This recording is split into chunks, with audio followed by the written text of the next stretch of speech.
Marcus Garvey, Message au peuple, le cours de philosophie africaine. Leçon 1. L'intelligence, l'éducation, la connaissance universelle et comment les obtenir. Vous ne devez jamais vous arrêter de vous instruire. Les plus grands hommes et les plus grandes femmes de ce monde ont acquis par eux-mêmes en dehors de l'université toutes les connaissances que l'université dispense. Et vous avez l'opportunité de faire la même chose qu'un étudiant. Lire et étudier. Vous ne devez jamais arrêter de lire. Lisez tout ce que vous pouvez lire qui relève du savoir commun. Ne perdez pas votre temps à lire des bêtises. En d'autres termes, ne prêtez aucune attention aux romans à 10 sous, aux histoires de cow-boys et à ces histoires d'amour à bon marché. Mais lorsque vous trouvez un roman bien bâti autour d'une bonne histoire, lisez-le. Il est nécessaire de lire afin d'obtenir des informations sur la nature humaine. L'idée, c'est que l'expérience personnelle ne suffit pas, car la vie d'un individu est trop courte et nous devons en fait nous nourrir des expériences des autres. La littérature que nous lisons doit inclure des biographies et des autobiographies d'hommes et de femmes qui ont accompli de grandes choses dans leurs domaines respectifs. Lorsque vous achetez ces livres et pendant que vous les lisez, prenez des notes. Soulignez les phrases et les passages frappants dont vous aimeriez vous souvenir, de sorte que lorsqu'il contient un propos sur lequel vous aimeriez revenir, vous n'êtes pas obligé de relire tout le livre. Vous devriez aussi lire de la poésie pour être inspiré. Les poètes standards ont toujours été les créateurs qui inspirent le plus. D'un vers particulièrement inspirateur peut vous venir l'inspiration de la carrière de votre vie. Plus d'un grand homme et d'une grande femme ont été inspirés par un vers ou une strophe de poésie. Il y a de bons et de mauvais poètes, tout comme il y a de bons et de mauvais romanciers. Choisissez toujours les meilleurs poètes pour les besoins de votre inspiration.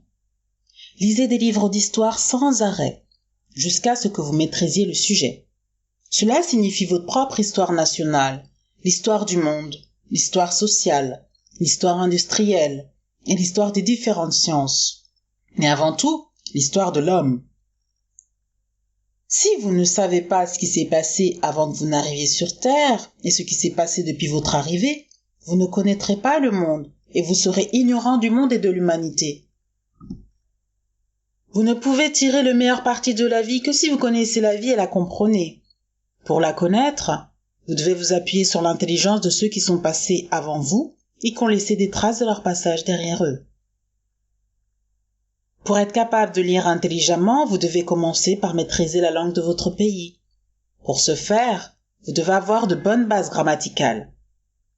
Tous les 6 mois, vous devriez relire la science de la langue que vous parlez afin de ne pas en oublier les règles.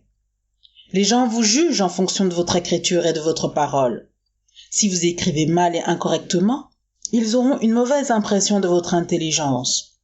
Et si vous écrivez mal et parlez mal, ceux qui vous entendent en seront dégoûtés, ne feront pas attention à vous, et dans leur fort intérieur riront de vous.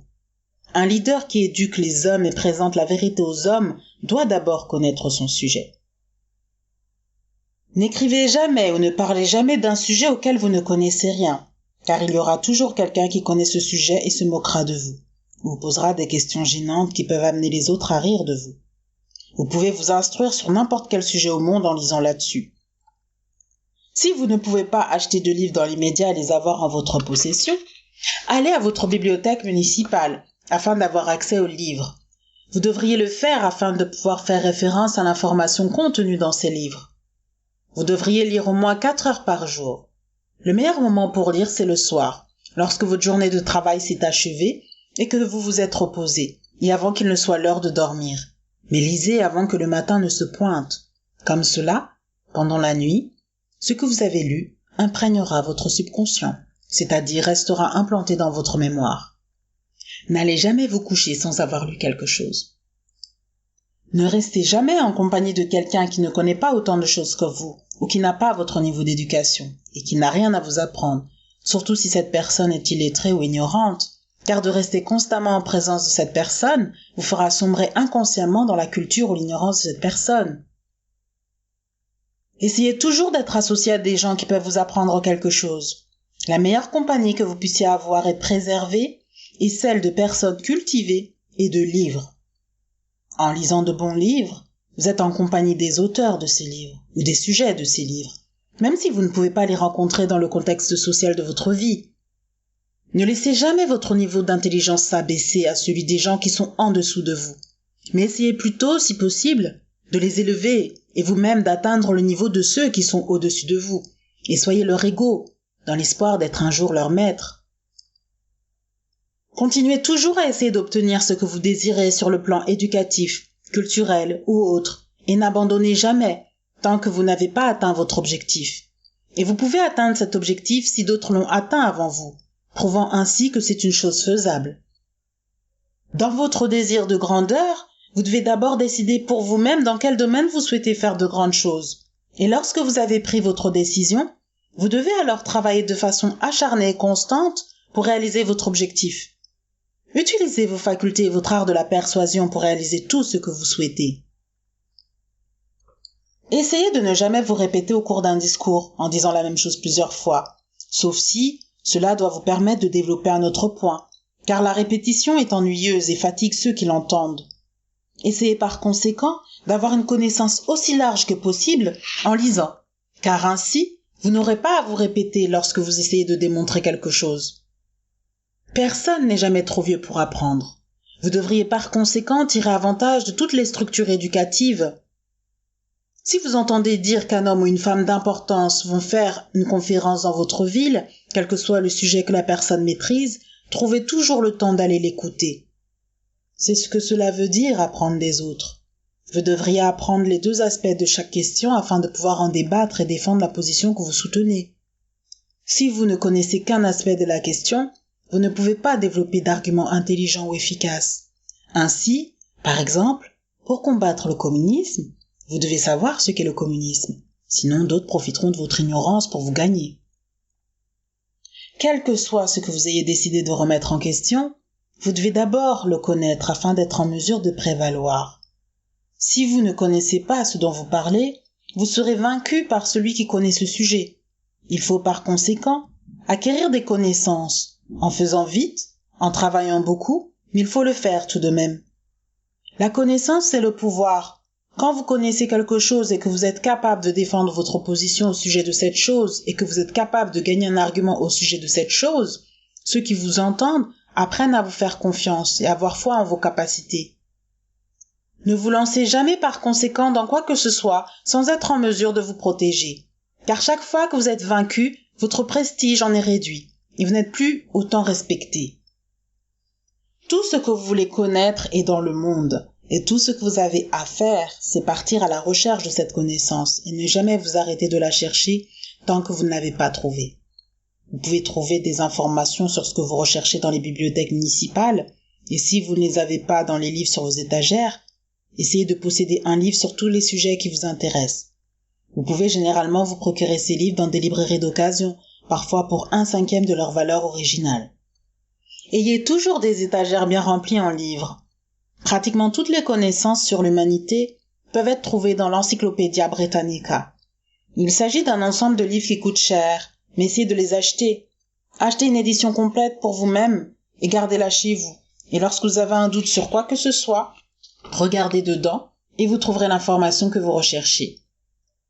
La valeur de la connaissance réside dans son utilisation. Il n'est pas humainement possible qu'une personne retienne toutes les informations au monde, mais si une personne sait comment chercher toutes les informations qui existent, alors elle trouvera ce qu'elle cherche. Un médecin ou un avocat, bien qu'ayant réussi à ses examens universitaires, ne connaît pas toutes les lois et ne connaît pas toutes les techniques médicales, mais il a les connaissances fondamentales. Lorsqu'il a besoin d'une information particulière, il prend ses livres de médecine ou ses livres de droit et se réfère à la loi ou à la technique médicale qui l'intéresse. Vous devez par conséquent savoir où trouver les faits et les utiliser lorsque vous en avez besoin. Personne ne saura où vous les avez trouvés, mais vous aurez les informations à votre disposition et lorsque vous les utiliserez correctement, ils penseront que vous êtes extraordinaire, un génie et un leader auquel ils font confiance. Lorsque vous lisez, il n'est ni nécessaire ni obligatoire que vous soyez d'accord avec tout ce que vous lisez. Vous devez toujours exercer votre propre raison pour tout ce que vous lisez, en fonction de ce que vous avez déjà appris. Évaluez ce que vous lisez en fonction des faits que vous connaissez. Par fait, Je veux dire ces choses qui sont incontestables. Vous pouvez lire des pensées et des opinions qui sont datées et qui ont changé depuis le moment où elles ont été écrites. Vous devez toujours rechercher les faits les plus récents sur un sujet particulier, et seulement lorsque ces faits apparaissent régulièrement dans ce que vous lisez, pouvez-vous les accepter. Autrement, vous avez le droit d'avoir votre propre opinion. Ayez toujours des informations récentes. Vous pouvez vous les procurer en consultant les derniers livres et les derniers périodiques, revues et journaux. Lisez votre journal quotidien chaque jour. Lisez une revue standard chaque mois, un magazine hebdomadaire chaque semaine, un magazine trimestriel tous les 3 mois, et ainsi vous trouverez les informations récentes de l'année tout entière, en plus des livres que vous lisez, et qui reposent sur des faits qui n'auront pas changé pendant l'année. Ne gardez pas d'idées dépassées, enterrez-les lorsque les nouvelles idées arrivent.